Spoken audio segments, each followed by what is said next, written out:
you are from Lebanon. I am not from Lebanon, but close. I'm from Syria. Oh, you're Syrian. A Syrian Jew. You're Jew. Yeah, from Syria. Oh, okay, wait. I think I came across. Oh, wait, no, they were Christian. Never mind, I don't know. There was a Yeah. large Jewish population in Syria. We've been ethnically cleansed, as they say in woke terms, um, Uh, okay, interesting. throughout the Middle East. Syrians are quite like all over the place in terms of religion. Yeah, yes. Like Assyrians are. Assyrians are not as separate. It's a different. They're just a different. So you have to understand all these Assyrians, the Kurds, the Zoroastrians, for instance. These were all religions and groups and nationalities throughout the Levant.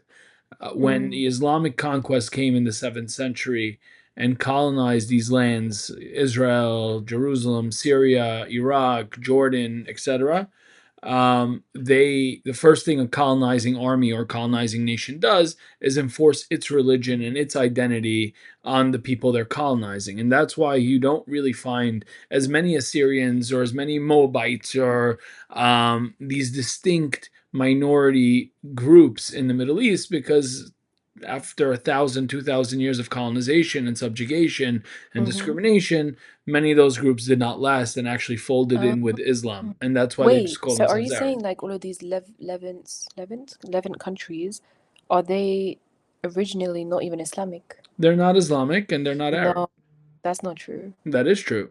Tell me, when did Muhammad ever even go to Jerusalem? Yeah, I'm pretty sure he Wrong. did. Wrong. Jerusalem was called Al-Quds only after he died. It was referenced to as Yerushalayim in the Quran, and only in the 7th century did the conquest, the Islamic conquest, start from the Arabian Peninsula, Saudi Arabia, and the Gulf states that Wait, but went and this is the colonized Jerusalem. Jewish belief, right? Like No, what no, you're this is historical belief. You can look this up on Yeah, I'm gonna ChatGPT, on Google it Google, now. on anything.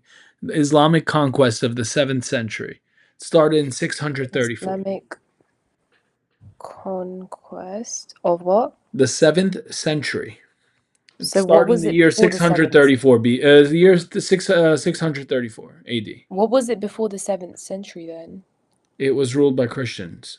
The Romans took it over from the Jews in Jerusalem. The Uh, Islamic conquest of the 7th century referred to the rapid expansion of Muslim rule following the rise of Islam in Arabia after the death of Prophet Muhammad. right. And where did it expand to? From It's Arabia to, so it was founded in Arabia, and then right, after which death, is it the was Gulf. passed to. Wait, hold on, bro. It's giving too much information. It's really not that much. Just read it. Where's No, the like first actually, stop? Okay, you can look into here. See, against the Byzantine Empire. The Byzantines were in control of Syria and Palestine. It was called Syria mm, Palestina by the Romans after they took it from the Jews. mm-hmm. The Islamic conquest came and colonized Jerusalem. You can look it up. When did the Islamic conquest colonize Jerusalem? And they'll give you a date. I believe it's 634. Wait, so if these Levant countries were not Arab, then what were they? They were just tribal, back in there's different nations that made up of different Assyrians, Kurds, Jews lived in areas, Christians. It was just different compositions. So you're If you saying that needed only to like put a religion, I would say at that time it was the expansion of Christianity right before. So a lot of them were Christians, but still there was very different unique groups within this region, from the so are Mesopotamians you in saying that the only Mesopotamia. like actual Islamic country from like before was Saudi Arabia? Saudi Arabia and the surrounding Gulf states. Yeah, absolutely.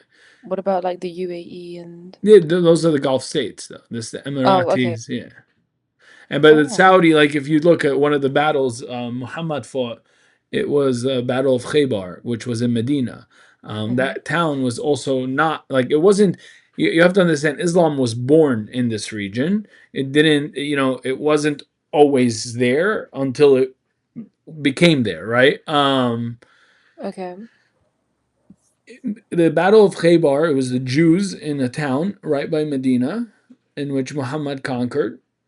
And Mm-hmm. that's where the status of dhimmis, which is called people of the book, and that's the status that was put over the Jews and the Christians, basically meaning we, the Muslims, now that we've colonized you or took you over, if you decide to peacefully surrender, we're going to allow you to live with your religion because we consider you people of the book. You're Jewish, you're Christian, etc. So we're not going to kill you. We're not going to call you a kafir and chop your head off, but you have to pay us a jizya. You have to pay us a tax for your mere existence. And there's a lot of restrictions that are going to be added to you. So I can't put a Magen David outside of a synagogue. A church couldn't put a cross hanging outside of their church for the longest Wait, time. how do you know all of this, by the way? Where did you get it I from? was born in the country in Syria, and Mm-hmm. I'm very interested in this type of history, and Mm-hmm. that's what I've studied it. Are you a teacher? I am not a teacher. I just Oh, studied. you I sound like a teacher. Like, I don't do know, you I? sound, Should I yeah, like become a, a teacher? yeah, Okay, good. actually. Am I teaching anything good? Are you learning Yeah, anything? yeah, so much. Good. I'm It's glad. crazy. Mm-hmm. But yeah, that's really it. It really did expand. But again, I have no problem with anybody personally. I love everyone. But there's truth and then there's fairy tale. And the truth Wait, is, I also have a question. It might sound really dumb, but why do people hate on Jews? that's a good question. I have no idea. Because there's two reasons. It's really easy historically. We're 15 million people in the entire world.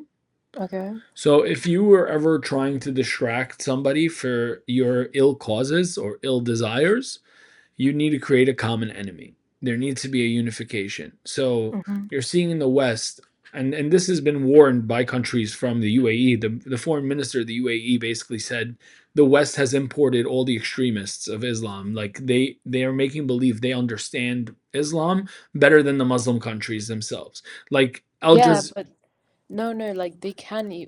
That's not like a case where like just because they don't live in the Middle East, it doesn't mean that they can't know as much as someone that lives in the Middle East.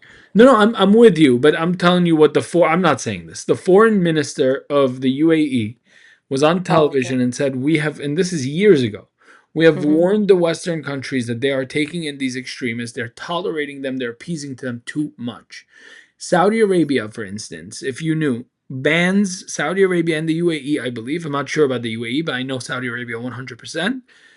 Bans Al Jazeera from reporting in their country. They do not allow Why? Al Jazeera in because it's a Why? Muslim Brotherhood arm. It is an extremist faction of the Islamist movement. The Arab country where Muslim was born doesn't even recognize it because they understand it's a threat to their sovereignty.